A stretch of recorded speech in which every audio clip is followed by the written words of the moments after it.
On this video, we're going to work some more practice problems on circles and ellipses.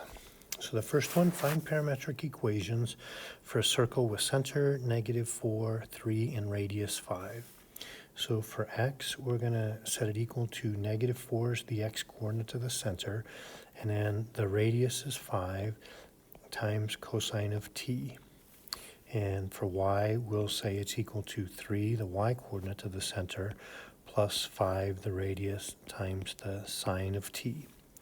And so you can put the cosine and sine either way. So I have the cosine going with the x and the sine going with the y, but it would still be correct if those were switched.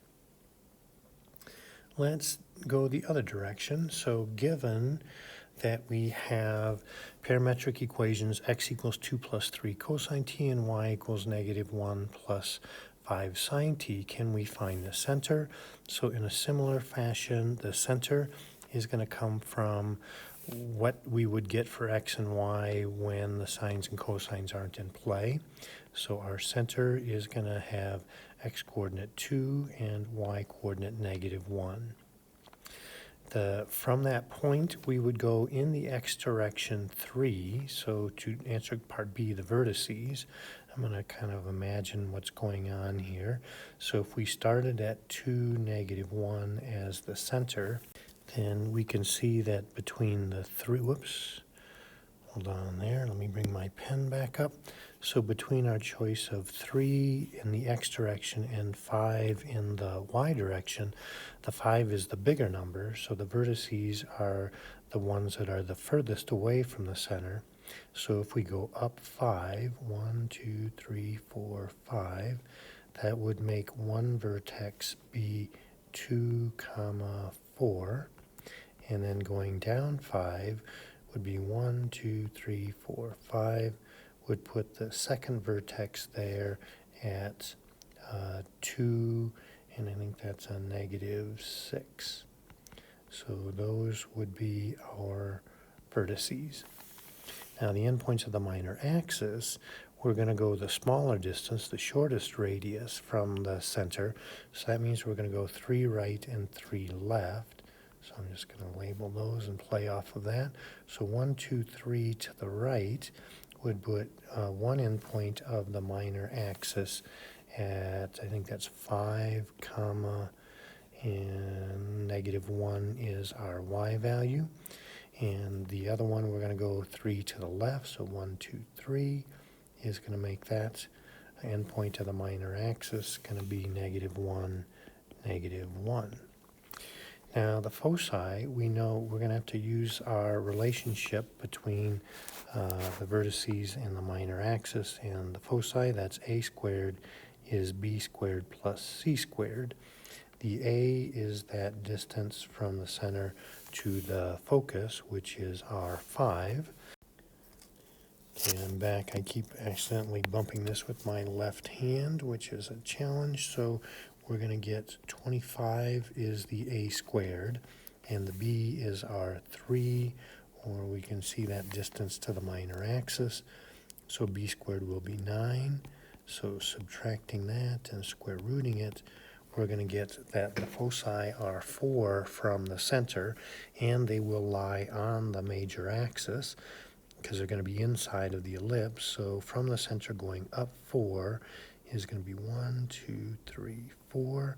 So that's going to be the point 2, 3. So one focus is going to be 2, 3.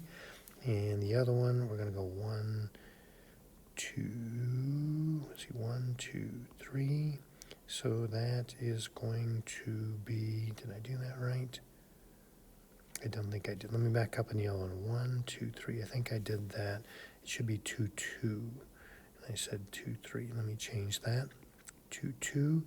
And the other focus is going to be 2. And then that's going to be 1, 2, 3 will be a -4, I believe. Now to eliminate the parameter part E, we are going to tap into our sine squared plus cosine squared equal to 1. So starting with the x, we're going to subtract the 2 over to get 3 cosine t equals x minus 2. then we will divide that by 3. So I'm going to plug that in and get that we have x minus 2 over 3 squared. I'm going to do the same thing with the y. So y plus 1 is 5 sine of t. So y plus 1 over 5 is sine of t. So that's going to be a y plus 1 over 5. Quantity squared is 1. So that's going to become x minus 2 squared over 9 plus y plus 1 squared over 25 is equal to 1. So that's our answer to part E. So to graph it, we're going to start at our center, which we said was 2, negative 1. So let me pick yellow here. So 2, negative 1 is our center. And then in the x direction, we're going to go 3. So 1, 2, 3. So there's one of our endpoints of the minor axis, which is going to be 5, negative 1. And then 1, 2, 3, there's our other one, which we said was negative 1, negative 1. And going up 5, 1, 2, 3, 4, 5, gives us one vertex that's going to be at 2, 4. And going down 5, 1, 2, 3, 4, 5, puts us at 2, negative 6. And so here's going to be our ellipse. Where did that point go? And so then our foci, we said we were going up 4. So 1, 2, 3. Let's see. 1, 2, 3, 4. It's going to make one focus be at 2, 3. I think I changed that to the wrong one. I think that should be 2, 3. I had it right the first time. And then going down 4 rather, is going to be 1, 2, 3, 4. I don't think I had that focus right. Oh, it should be a 2, negative 5. Sorry about that. 2, negative 5. And there's our ellipse. Let's try another one, see if I can do this one. So here we are going to complete the square in x and y. So we've got x squared minus 2x. I'm going to leave a space. Y squared plus 6y, leave a space. Add the 6 to the other side. We're going to take half the middle term and square it. So we'll add 1 in there and add that 1 to the other side. And we'll take half the middle term and square it and add in 9. It's going to put 9 on the other side as well. That will give us x minus 1 squared plus y plus 3 squared equals, looks like 16. And so this is our center, is going to be at 1, negative 3, and our radius is going to be the square root of 16 is 4. So we'll go 1, 1, 2, 3. There's our center. We're going to go 4 in each direction. 1, 2, 3, 4. It's going to be 4 to the right would make that 5, negative 3. And let's see, 1, 2, 3, 4. We'll put that at negative 3, negative 3. Going up 4 is 1, 2, 3, 4. Is going to put that at 1, 1. And 1, 2, 3, 4 is going to put that at 1, negative 7. And then we'll try to draw the best circle that we can, being gentle on ourselves. There we go. Okay, now same story here, except we're going to get now an ellipse. We can tell it's going to be ellipse because we have an x squared and a y squared. They're the same sign, but they have different coefficients. So we are going to gather the x terms together. I'm going to leave a space. Gather the y terms together, leave a space. That'll be a 64y, and add that 71 to the other side. We're going to factor out the leading coefficient of the x squared term out of the x terms, and likewise factor out the coefficient of y squared out of the y terms. Now we'll take half the middle term and square it. So that means we're going to add 1, but that 1 is going to get multiplied by 9, so we're going to add the 9 to the other side. We'll take half the negative 4, square that and add in 4, and that's going to get multiplied by 16, which is 64.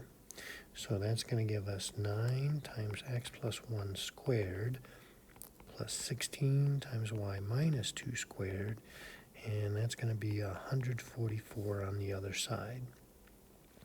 We'll divide through by 144, and so that will lead to x plus 1 squared over 16 plus y minus 2 squared over 9 equal to 1. So that's going to make our center be at negative 1, 2. So we'll go negative 1, 2 for the center. And then in the x direction, we're going to go 4. So the radius in the x direction is 1, 2, 3, 4. So that's the smaller of the number, or no, that's the bigger of the numbers. So that's going to make one vertex be at, it looks like 3, 2. And 1, 2, 3, 4 to the left is going to make the other vertex be negative 5, 2. Going up and down 3, so if we go 1, 2, 3 from the center, that's going to make negative 1, 5, one endpoint to the minor axis. 1, 2, 3, so at negative 1 will be the other endpoint of the minor axis. So that's going to be our ellipse.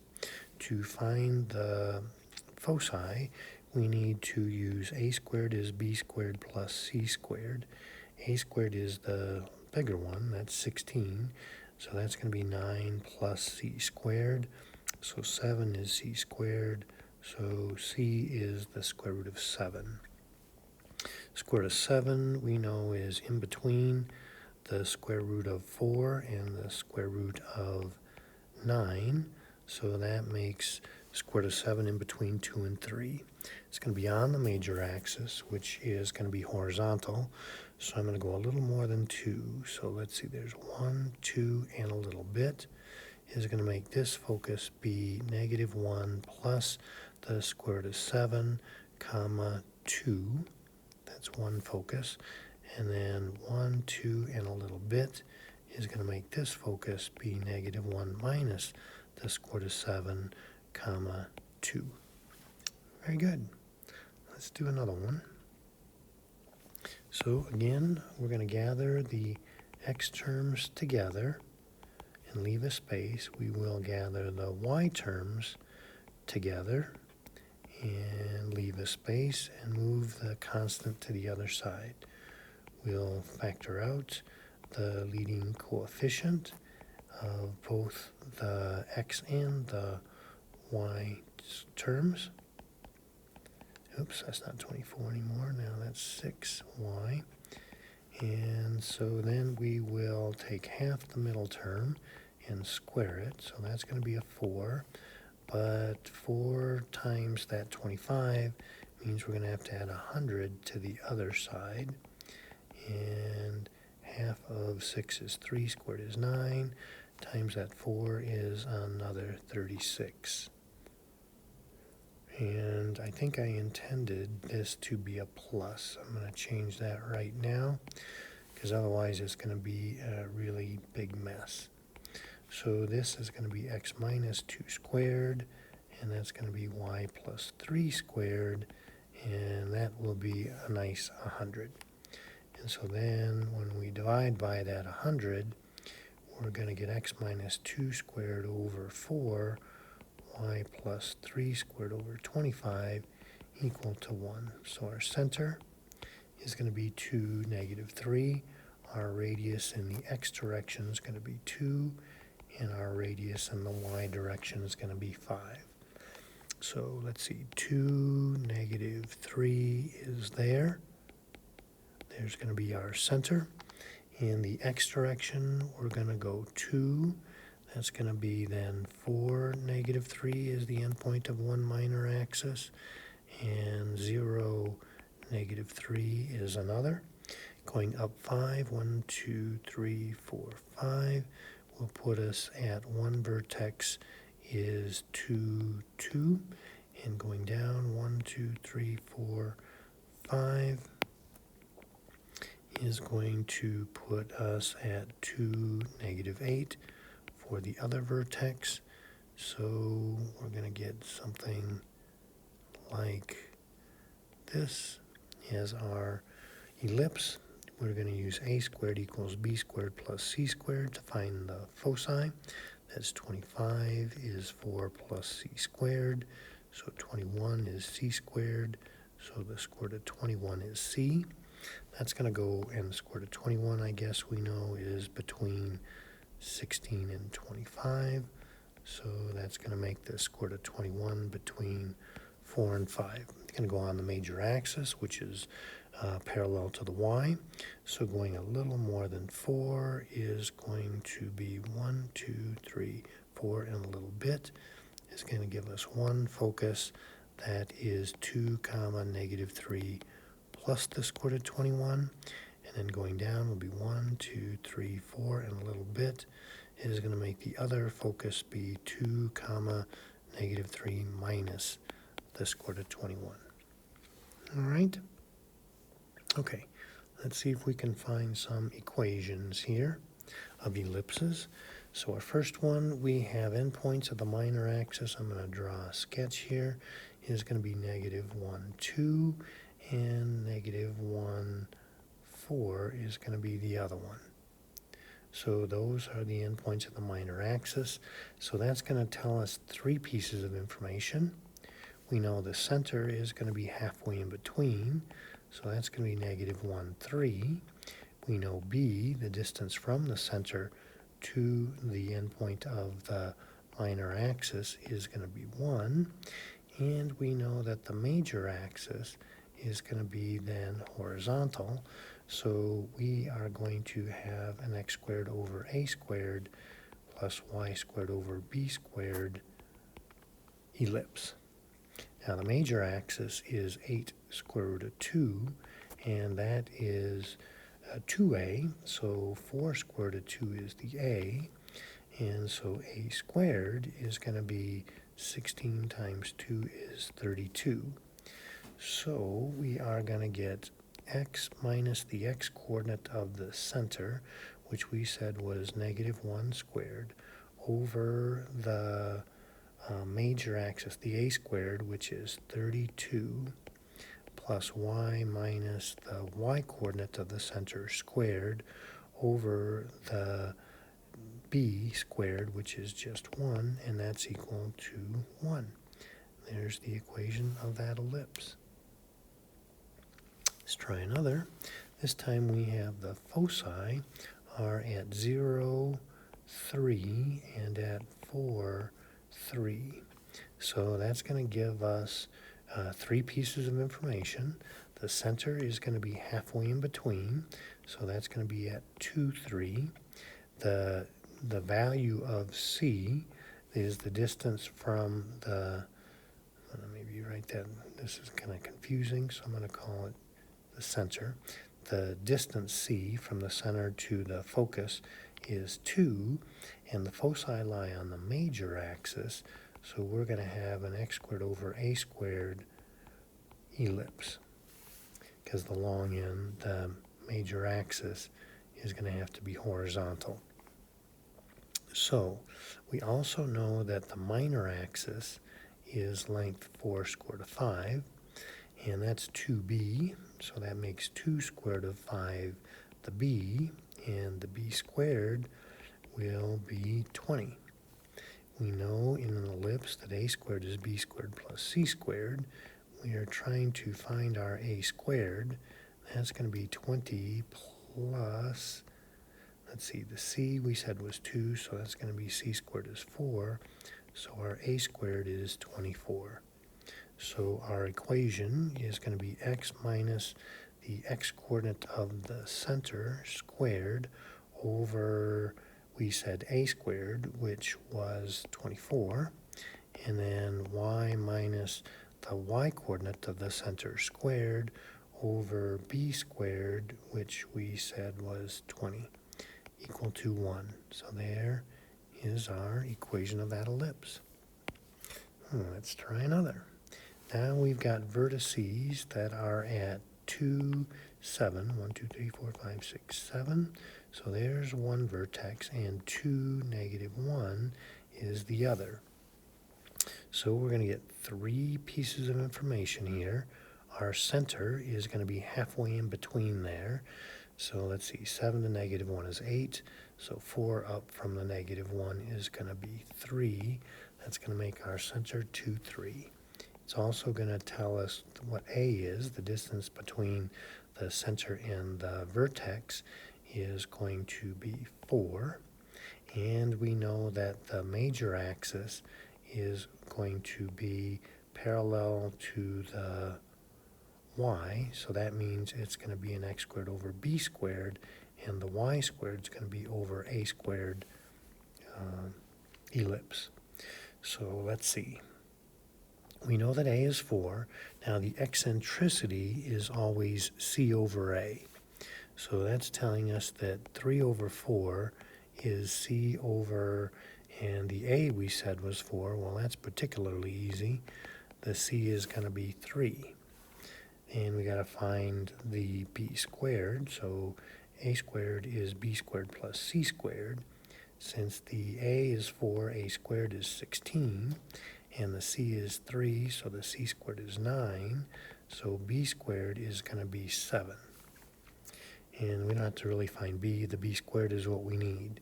So now our equation is going to be x minus the x-coordinate of the center squared over b squared, which is 7, plus y minus the y-coordinate of the center squared over a squared, which we said is going to be 16. And there's our equation. I think that's all we got here. Yep, okay, very good.